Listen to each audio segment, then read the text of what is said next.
Okay, we're in the laundry. Found a pinhole leak in the pipeworks. This is the fifth leak in this house in the last 2 years, ever since the smart meters have been installed. The owner has lived in here for 15 years, no leaks except for the last 2 years. People with good hearing could hear a hissing in this room. I couldn't hear it unless I had my ear up against the wall, but I did notice a bubble in the paintwork down the bottom, similar to these sort of bubbles, but that's solid. It's been like that for 15 years, no issues. But when I poked in here, it was collapsed. It was wet, weak, damp, just breaking away. Apparently the sound was loudest from here, so I started digging away here. I could feel moisture on the right side. I kept digging away until I found it there. I've temporarily refixed it with a rubber hose and hose clamp. It's a pretty old brittle piece of rubber, but it'll do the trick for now. That was a couple of days ago.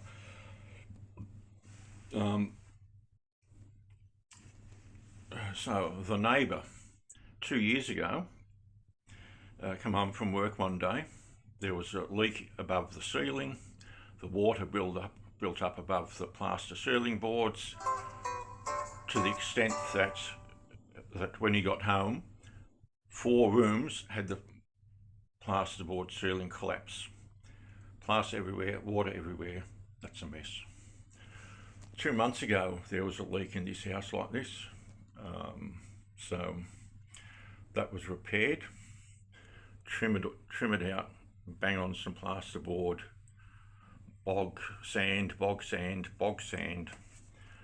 undercoat, paint, top coat, and here we are now, about 2 months later, same problem once again, and they wonder why a bloke drinks. The neighbour on the other side of the property, he's been here for 30 years, never had any leaks, except for the last 18 months, he's had 7 leaks. All these leaks have been since the smart meters have been installed. Coincidence? Don't know. So, a test which is easy to do. If we want to check if the water pressure is excessive. If you haven't got a water pressure tester, go to the hardware store, go to the gardening aisle of the hardware store, and you should be able to get something like this, a water pressure, that's a maximum of 1000 kilopascals. I've deliberately got one to the lower end of the scale because it comes in handy for other purposes. You can also get this at the in the gardening aisle. Now that's in the on position, that's in the on position. Clean off that plaster. These are both in the on position. Later on, in a minute, I'll turn the tap on. The pressure will build here, but not too high because this hose just will pour, the water will pour out the other end of the hose. Now, first let's have a look at the smart meter. We've got the tap. We've got the tap from this is the water to the property. The tap, screen, smart meter. There's an elbow there. There's no water pressure reduction here. Now, I've been told with smart meters that the reading on the bottom doesn't read. Can you read that? I can't see it on the screen, but I can see it on my phone screen, but it does say 0 litres a minute. Now, if it's higher than 0, that apparently means there's a leak. Now, before I did the temporary repair, I think it was using 10 litres per hour. This temporary repair is not 100% repair. There still is a bit of dampness there, but not enough for this meter to detect, apparently. Now we're going to We're going to turn on this tap. I'll get in a position that we can see the water coming out and the gauge building at the same time. I'll try and keep that focused. I'm turning it on. You can see the hose coming out, water coming out the hose. You can see the needle building. It's getting to 400. It hasn't, that's it, about 400. That's fully open. Now I'm going to slowly turn this off. As I turn that off, the pressure will increase, but I won't let it get above 900 kilopascals. If it gets to 900, I'm going to stop turning. Right, slowly turning. You can see the water dropping. You can see the needle building. Now, that's in the fully off position. That's about 600. Let's get a better focus on that.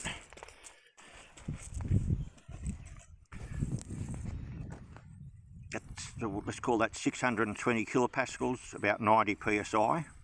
Now, that's a problem. The maximum pressure should be 500. It should not be above 500. If you read brochures from Melbourne, the maximum there should be 500. Melbourne, we can assume, has customers at lots of different altitudes. That's an assumption. This township here, if you read an old brochure from this shire, the pressure should be 200. So either way, it's failed. It's failed the test. The pressure is too high. Okay, let's relieve the pressure. Let's turn that off. So it's failed the test. The pressure is excessive. So definitely a pressure reducing valve will be installed. Hopefully that might solve the problem. There's a few questions. I phoned them up a few days ago to ask why this is happening, and I didn't have many ideas, but they said phone back, or they will phone back or follow up, and I will follow up. I will phone them back. One of the questions is going to be, I think I want that replaced. This here, you can see a leak. You can see a crack there. I hope that shows. And it's dampness there. And also this is bulging. I think that's corroding, and there's probably crap in there. It's not bulging on this side where it's not cracked, but it is bulging here. There's a crack. I hope that shows. You can see dampness there. You can see the crack. That should be replaced by them free of charge, since it's on their side of the meter. It's cast. It looks like it's cast, but a magnet will not stick to it. That's one question. That could explain why this property and the other one with 7 leaks also has this installed, but the other property doesn't. That could be an explanation. Another thing, I think, but I'm not sure, I remember a few years ago this town got connected to the water supply service of a neighbouring town to help drought-proof the situation. And if their water supply is at a higher altitude than this one originally, that could be a problem. I had a list of questions. I can't remember what the other ones were just off the top of my head just now. So definitely you will need I might do an update video on this later. Oh yes, that was one of the other questions I'm going to ask. This is a very left field question, but this has that's got power supply. There's electricity there. I'm assuming that's insulated from the copper, but maybe that's been breached. And I assume that's battery powered because there's no wires. Could it be that this needs to be connected to the earth pole in the ground? I doubt it, but I'm also going to make inquiries from other neighbours to see how many other people have had this problem, because I've spoken to 2 neighbours and both of them have had a problem similar to this. Okay, I'll have to see how that goes.